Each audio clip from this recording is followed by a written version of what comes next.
నమస్తే జై శ్రీరామ్ అందరికీ. 28/7/2025 రోజున సోమవారం రోజున నేను 6వసారి తమిళనాడులోని పాతల శంభు మురుగన్ స్వామి ఆలయానికి వెళ్తున్నాను. అక్కడ 45 రోజులు పూజ చేసిన కరుంగలి మాల ఒరిజినల్ది చాలా శక్తివంతమైన మాల దొరుకుతుంది.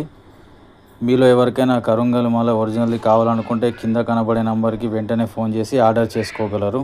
మాలతో పాటు మీకు స్వామివారి విభూది కూడా ఇవ్వడం జరుగుతుంది. టెంపుల్లో మాలలు కొన్న తర్వాత ప్రత్యేక పూజ చేయించడం జరుగుతుంది. మీకు ఎలాంటి డౌట్ ఉన్నా మేము బుధవారం రోజు మాలలు కొనే ముందు మీరు వీడియో కాల్ చేసి చూసుకోవచ్చు. మీకు ఒరిజినల్ మాల పాతల శంభు ఆలయంలో తప్ప ఎక్కడ కూడా దొరకదు. చాలామంది ఆన్లైన్లో తక్కువ ధరకు వస్తుందని నకిలీ మాలలు కొనుక్కొని చాలామంది మోసపోతున్నారు. వాటి వల్ల ఎలాంటి ప్రయోజనం ఉండదు. పాతాళ శంభు ఆలయం వారు GST బిల్తో ఇచ్చే ఒరిజినల్ కరుంగలి మాల కొనండి.